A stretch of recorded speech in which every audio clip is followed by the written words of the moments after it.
Good morning and Jai Hind to all of you. Welcome to our YouTube channel. I am your Hindi teacher Pallavi. Students, आज मैं आपको Hindi grammar पढ़ाने जा रही हूँ। बेटा, हिंदी ग्रामर में मैंने अभी आपको जो भी चैप्टर समझाया है उसका मैंने रिटन वर्क भी करवा दिया। आप लोग अपना कॉपी कंप्लीट कर लीजिएगा और उसको याद भी कर लीजिएगा। बेटा, लिखने से सिर्फ काम नहीं चलेंगे कि आप लिख करके और कॉपी को बस घर पे ऐसे बंद करके रख दीजिए। बेटा, आपको उसे लर्न करना पड़ेगा, उसे याद करना पड़ेगा, ठीक है। और हिंदी में जो मैंने वर्क करवाया उसको भी आप कंप्लीट कर लीजिए। और आज आइए हम आपको न्यू चैप्टर समझाने जा रहे हैं, लेसन 14 मुहावरे, ठीक है। मुहावरे तो आप सभी को बहुत अच्छे से पता भी है क्योंकि आप क्लास फर्स्ट सेकेंड थर्ड से पढ़ते आ रहे हैं और अब आप क्लास फोर्थ में हैं। तो क्लास फोर्थ में अब ये आपकी हिंदी ग्रामर की बुक है और इसका न्यू चैप्टर है लेसन 14 मुहावरे।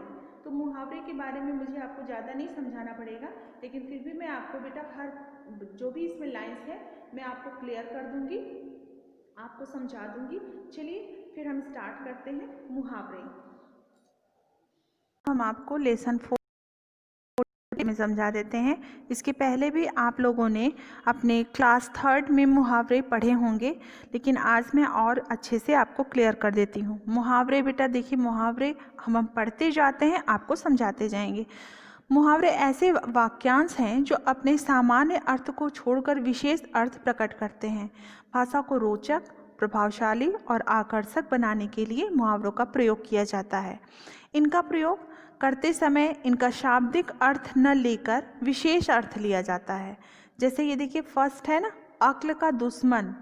तो अक्ल का दुश्मन हम किसी को सिर्फ भी कह देते हैं, कहते हैं ना कि बिल्कुल अक्ल के दुश्मन हो क्या, या फिर मूर्ख हो, तो उसको हम दोनों कह सकते हैं, या तो अक्ल का दुश्मन मीन्स मूर्ख, लेकिन आज इतना लंबा कोई नहीं बोलता है, सीधे मूर्ख बोल देता है या बेवकूफ़ बोल देता है ना।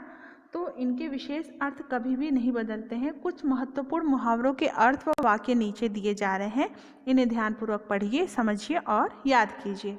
जैसा कि देखिए, पहले मैंने भी पढ़ा, अक्ल का दुश्मन मीन्स मूर्ख। रवि की समझ में कुछ नहीं आएगा, वह तो अक्ल का दुश्मन है। मीन्स जैसे रवि की समझ में कुछ नहीं आएगा क्योंकि वह तो मूर्ख है, ठीक। सेकंड है आंखें फेरना, बदल जाना। अपना काम होते ही रेशमा ने आंखें फेर ली। आंखों में धूल झोंकना, धोखा देना। आंखों में धूल झोंकना मीन्स धोखा देना। चोर पुलिस की आंखों में धूल झोंककर भाग गया।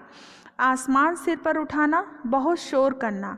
अध्यापक के जाते ही बच्चों ने आसमान सिर पर उठा लिया, जैसे आप उठा लेते हो, है ना। टीचर क्लास से बाहर निकली नहीं कि आप लोग हल्ला करना स्टार्ट कर देते हैं। ईद का चांद होना, बहुत दिनों बाद दिखाई देना। कोई बहुत दिनों बाद दिखता है तो आप कहते हो ना ईद का चांद हो। अरे आप तो ईद का चांद हो गए हैं, मतलब बहुत दिनों बाद आप दिखे हैं। तुम तो ईद का चांद हो गए हो, पता ही नहीं आजकल कहाँ रहते हो। इसी तरह से बेटा आप ये पूरा पढ़ लीजिएगा। और उल्लू बनाना है, कान खोल कर सुनना, कान पर जू न रेंगना, कान भरना, गले पर जाना। कान पर जू न रेंगना मीन्स कान पर जू नहीं रेंगना, मतलब बिल्कुल असर ना होना, ठीक है। इसके आगे देखिए, आगे भी आपको दिया हुआ है यहाँ पर गला फाड़ना। जैसे हम लोग क्लास में चिल्ला चिल्ला के बोलते हैं, आप लोगों को गला फाड़ते हैं, तो उसको कहते हैं गला चीखना, चिल्लाना। जैसे कक्षा में चुप होकर बैठो, गला फाड़ना अच्छी बात नहीं है। गुड़ गोबर कर देना मीन्स काम बिगाड़ देना, जो अच्छे काम उसको भी बिगाड़ देना। वर्षा आ जाने पर समारोह का आनंद गुड़ गोबर हो गया। घी के दिए जलाना, खुशियाँ मनाना। घुटने टेकना, हार मानना। चिकना घड़ा, बेशर्म या बेहया। चैन की बंसी बजाना, सुख से जीवन बिताना। जान पर खेलना, प्राणों की परवाह न करना। जी जान से काम करना, पूरी लगन से काम करना। बेटा ये देखिए आपके पूरे यहाँ पर दिए हुए हैं। आपको इसे देखिए, आपको अगर नहीं दिख रहा है बेटा, आप ऐसे जूम करके जब ऐसे देखेंगे आपको बिल्कुल साफ और सुंदर दिख जाएगा। लेकिन आपको ये पूरा अच्छे से याद करना है, ठीक है, याद करना है आपको, क्योंकि ये आपके मुहावरे क्लास में जैसे आप कभी किसी से बात कर रहे हैं तब भी यूज कर सकते हैं, और आपके एग्ज़ाम में तो आएंगे ही। और बेटा कोई प्रॉब्लम हो तो आप मुझसे पूछ सकते हैं।